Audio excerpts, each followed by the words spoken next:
Chapter 5, The Secret of Socrates. In talking with people, don't begin by discussing the things on which you differ.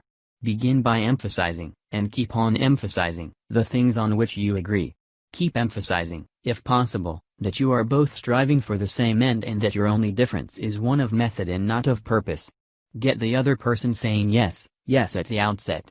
Keep your opponent, if possible, from saying no. A no response, according to Professor Overstreet, is a most difficult handicap to overcome.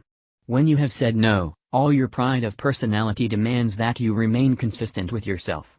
You may later feel that the no was ill-advised, nevertheless, there is your precious pride to consider.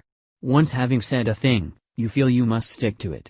Hence it is of the very greatest importance that a person be started in the affirmative direction. The skillful speaker gets, at the outset, a number of yes responses. This sets the psychological process of the listeners moving in the affirmative direction. It is like the movement of a billiard ball. Propel in one direction, and it takes some force to deflect it, far more force to send it back in the opposite direction. The psychological patterns here are quite clear. When a person says no and really means it, he or she is doing far more than saying a word of 2 letters. The entire organism, glandular, nervous, muscular, gathers itself together into a condition of rejection. There is, usually in minute but sometimes in observable degree, a physical withdrawal or readiness for withdrawal. The whole neuromuscular system, in short, sets itself on guard against acceptance. When, to the contrary, a person says yes, none of the withdrawal activities takes place. The organism is in a forward-moving, accepting, open attitude. Hence the more yeses we can, at the very outset, induce, the more likely we are to succeed in capturing the attention for our ultimate proposal. It is a very simple technique, this yes response. And yet, how much it is neglected. It often seems as if people get a sense of their own importance by antagonizing others at the outset. Get a student to say no at the beginning, or a customer, child, husband, or wife, and it takes the wisdom and the patience of angels to transform that bristling negative into an affirmative. The use of this yes technique enabled James Eberson, who was a teller in the Greenwich Savings Bank, in New York City, to secure a prospective customer who might otherwise have been lost. "This man came in to open an account," said Mr. Eberson, "and I gave him our usual form to fill out. Some of the questions he answered willingly, but there were others he flatly refused to answer. Before I began the study of human relations, I would have told this prospective depositor that if he refused to give the bank this information, we should have to refuse to accept this account. I am ashamed that I have been guilty of doing that very thing in the past. Naturally, an ultimatum like that made me feel good. I had shown who was boss, that the bank's rules and regulations couldn't be flouted. But that sort of attitude certainly didn't give a feeling of welcome and importance to the man who had walked in to give us his patronage. I resolved this morning to use a little horse sense. I resolved not to talk about what the bank wanted but about what the customer wanted. And above all else, I was determined to get him saying yes, yes from the very start. So I agreed with him. I told him the information he refused to give was not absolutely necessary. However, I said, suppose you have money in this bank at your death. Wouldn't you like to have the bank transfer it to your next of kin, who is entitled to it according to law? Yes, of course, he replied.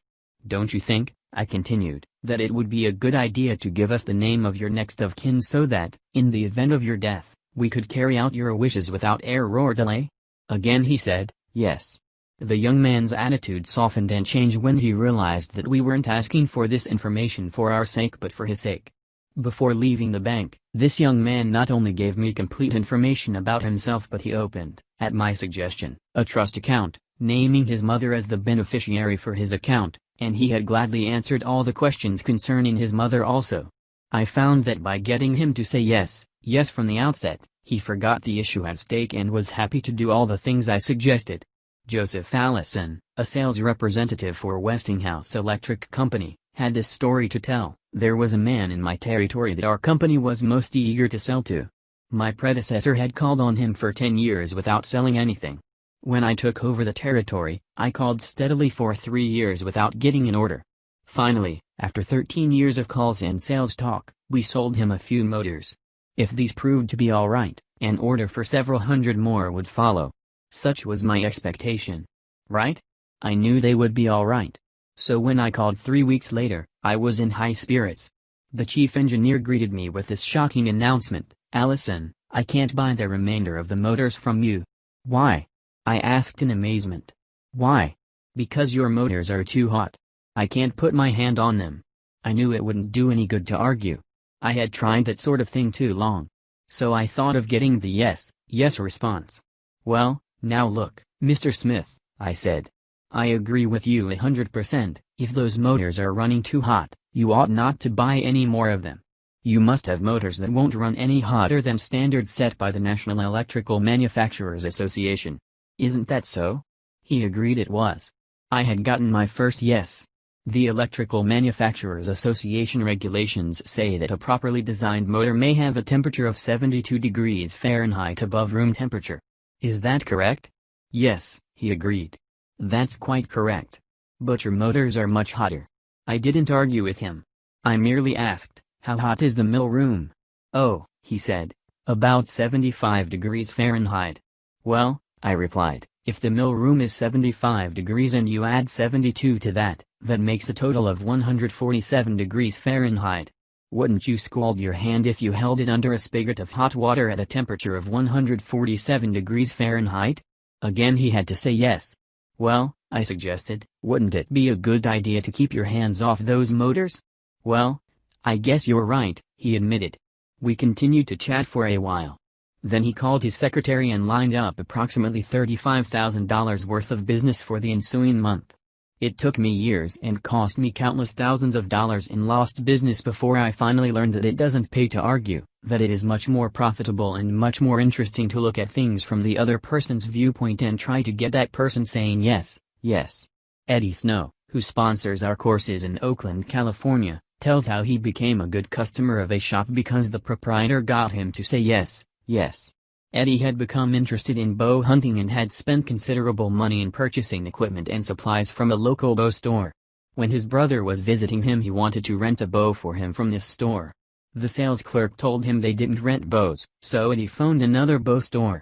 Eddie described what happened. A very pleasant gentleman answered the phone.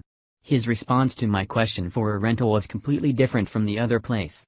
He said he was sorry, but they no longer rented bows because they couldn't afford to do so. He then asked me if I had rented before.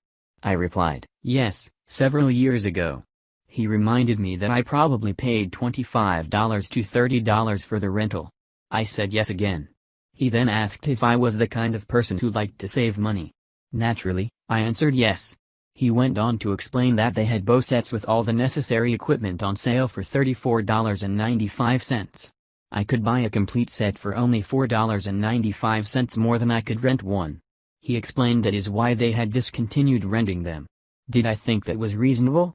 My yes response led to a purchase of the set, and when I picked it up I purchased several more items at this shop and have since become a regular customer. Socrates, the gadfly of Athens, was one of the greatest philosophers the world has ever known. He did something that only a handful of men in all history have been able to do. He sharply changed the whole course of human thought, and now, 24 centuries after his death, he is honored as one of the wisest persuaders who ever influenced this wrangling world. His method? Did he tell people they were wrong? Oh, no, not Socrates. He was far too adroit for that. His whole technique, now called the Socratic method, was based upon getting a yes response. He asked questions with which his opponent would have to agree. He kept on winning one admission after another until he had an armful of yeses. He kept on asking questions until finally, almost without realizing it, his opponents found themselves embracing a conclusion they would have bitterly denied a few minutes previously. The next time we are tempted to tell someone he or she is wrong, let's remember old Socrates and ask a gentle question, a question that will get the yes response. The Chinese have a proverb pregnant with the age-old wisdom of the Orient, he who treads softly goes far. They have spent 5,000 years studying human nature, those cultured Chinese, and they have garnered a lot of perspicacity. He who treads softly goes far. Principle 5. Get the other person saying yes immediately.